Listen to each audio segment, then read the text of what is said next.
Hello to all viewers of my channel. You just saw that powerful quote, and today we're really going to unpack what that means, especially when it comes to our families. We'll be using Nedra Glover Tawwab's amazing book Drama Free as our guide. So, in this explainer, we're going to explore why some family relationships can feel, well, so incredibly difficult. And more importantly, we're going to discover the one thing, and it really is just one thing, that you truly have the power to change.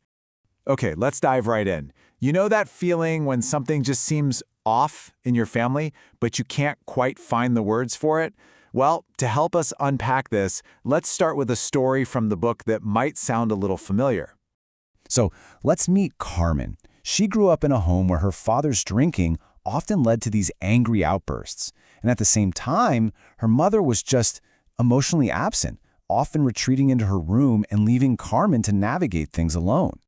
For years, this was just her life. It was her normal. It wasn't until Carmen started spending time at her friends' houses and saw how their families operated that she had this huge light bulb moment.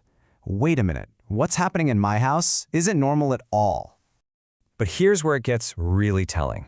When Carmen finally tried to talk about it, to name the problem, the whole system pushed back, hard. Suddenly, she was the one being dramatic or cruel. Instead of being heard, she became the problem. And this leads us to a really key definition. A dysfunctional family isn't just about having arguments now and then. I mean, every family has those, right? No, this is a system where harmful behaviors, like neglect or chaos, aren't just isolated incidents. They've become the standard operating procedure. So, you have to wonder, how do these unhealthy systems keep going, sometimes for generations? Well, the author points to a set of powerful, unspoken rules that everyone is just expected to follow. Just take a look at this list. Forgive and forget. Pretend everything is okay. Don't express your emotions. Do any of these ring a bell? These rules act like an invisible fence. They're all about prioritizing the appearance of peace over actual health, which makes sure the real issues never see the light of day. And this leads us to a pretty difficult truth.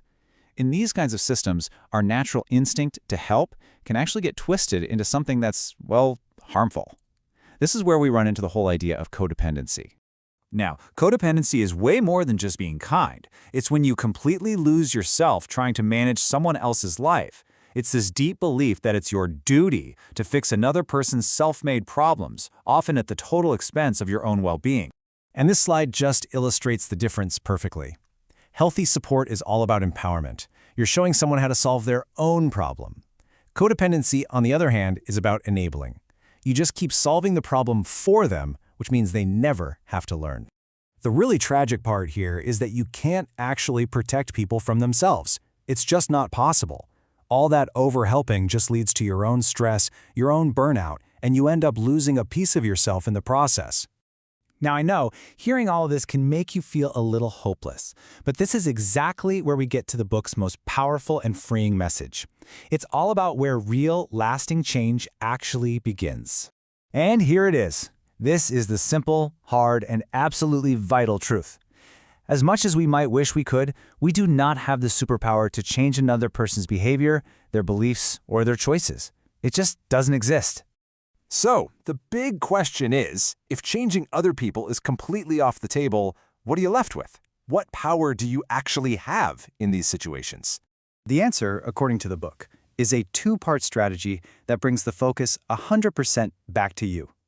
Number 1, set boundaries. And number 2, change yourself, which really just means focusing on your own reactions and your own behaviors.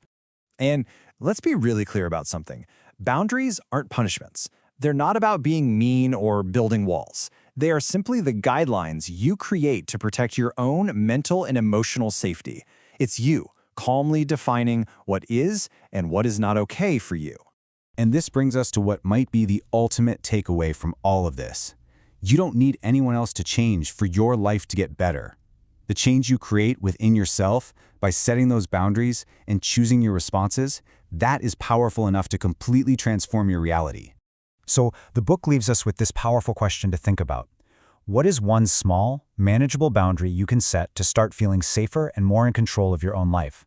I hope this explainer was helpful. Subscribe to the channel and like, and also suggest your topics for future videos in the comments.